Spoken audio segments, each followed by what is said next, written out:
Yeah, 100%. If I get the opportunity, of course, but I don't think. And there's no. Moses Itauma responds with complete confidence after Daniel Dubois publicly called him out following his brutal win over Fabio Wardley. Instead of showing hesitation, Itauma makes it clear he is not intimidated and accepts the attention coming his way. It sets up a tense heavyweight storyline where respect and rivalry are starting to collide at the highest level. You just been in Fabio's room? Yep. Ice cool? Yeah, man, he's chilled. I think he's as chilled as he can be. Do you find it strange? You've grown up in his sport since you was 9 years old. He didn't pick up a pair of gloves until he was 21, that he's doing this. Nah, man, it's heavyweight boxing. I mean, it's one punch. One punch can change everything, and Fabio seems to keep doing it over and over again, innit? But even being ice cool, you know, you've been going to tournaments all around the world. You're used to this. He was working in an office.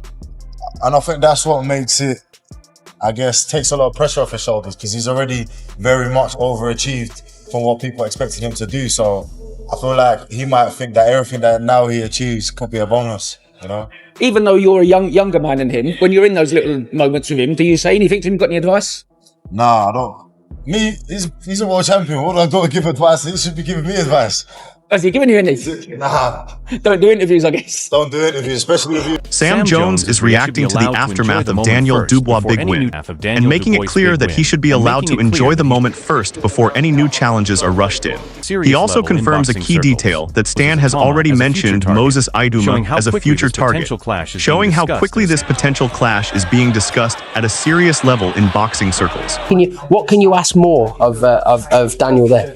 What do you want next for Daniel Dubois? I don't know, we'll see. Let him enjoy it first. I did speak to Stan Dubois, and he had a little hug with Moses Itauma, and he said, "We want you next." What do you think about that? Yeah, listen, that's a fight that's inevitably going to happen, isn't it? So Stan Dubois directly calls for a huge heavyweight clash, pushing the idea of Daniel Dubois facing Moses Itauma instead of another fight with Alexander Usyk. His tone shows clear excitement for a fresh and dangerous matchup, rather than revisiting old rivalries. It highlights how strongly this fight is being talked about even from inside Dubois' own circle, adding serious weight to the idea of Dubois versus Itauma becoming a real possibility in the near future. Stan, before you go, do you want to see him fight Alexander Usyk again?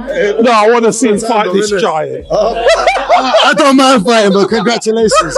Moses, what do you think of the fight?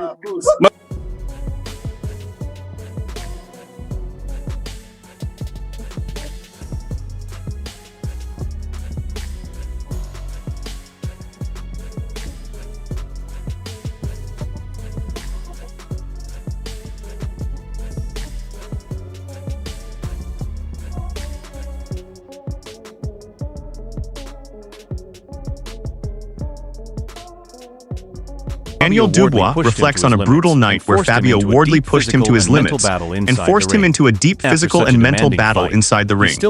Despite taking heavy punishment, Dubois shows respect for his opponent while also revealing that he had to dig deep into his warrior mindset to come through. Even after such a demanding fight, he still sounds confident and focused on returning stronger and continuing his run at the top of the heavyweight division. He took my shots, and you know, God just tested me in that fight. You know, I had to go through my inner battle after coming off the back of a loss. So I was a bit nervy in there, but what a warrior. I'm honoured to share the ring with a fighter like Fabio. that's who did at the aging. Probably. Coming back off, yeah, I'm going to go on a good run. A nice rest. Yeah, definitely. I need a nice rest. You need a nice rest and Do young man. yeah, come back late or that's the just take it easy. Don Charles breaks down the potential clash as a very close and tactical heavyweight battle where execution on fight night would decide everything. He respects the new generation coming through, but still makes a strong statement that Daniel Dubois has the ability, power, and presence to overcome most rising contenders. It adds more belief to Dubois being a serious threat in any matchup right now. So if you put him in against Daniel Dubois? Good question and hard question. Who brings and implements their game plan on the night? It will be a very tight fight. All the current live heavyweight who are coming through, Daniel still. Moses Itauma openly leans towards Fabio Wardley winning, showing he believes that outcome benefits him more in the bigger picture. He also predicts an explosive early finish, highlighting the dangerous punching power on both sides. At the same time, he avoids committing to fighting the winner, suggesting there are already planned career moves being shaped behind the scenes depending on how the fight unfolds. Moses, it's a big 50-50 tonight, but I'm going to put you on the spot. What's your prediction? I think Fabio's going to win. I want him to win.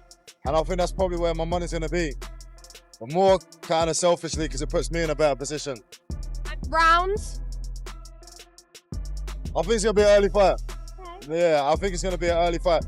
I think regardless, you can't have two big punches like that and not have an early fight, you know? And the question on everyone's lips is, are you fighting the winner? I won't be fighting the winner, no. But if Fabio wins, it puts me in a better position. Why won't you be fighting the winner? I don't know how to properly media-trained answer this question. I'm trying to give like a political answer, but I just don't have one. Nah, it's kind of things that you can't control outside the ring, and we've kind of got a plan if Fabio does win, which is tasty. So. Yeah, like I said, I'm very much rooting for Fabio. Eric Chisora gives a blunt assessment by backing Daniel Dubois as the clear favorite due to his world champion status and proven experience at elite level. While acknowledging Dubois can be unpredictable, he still believes the current heavyweight era is shifting in his favor. It reinforces the idea that Dubois is seen as the more established force compared to the rising challenge of Moses Itauma.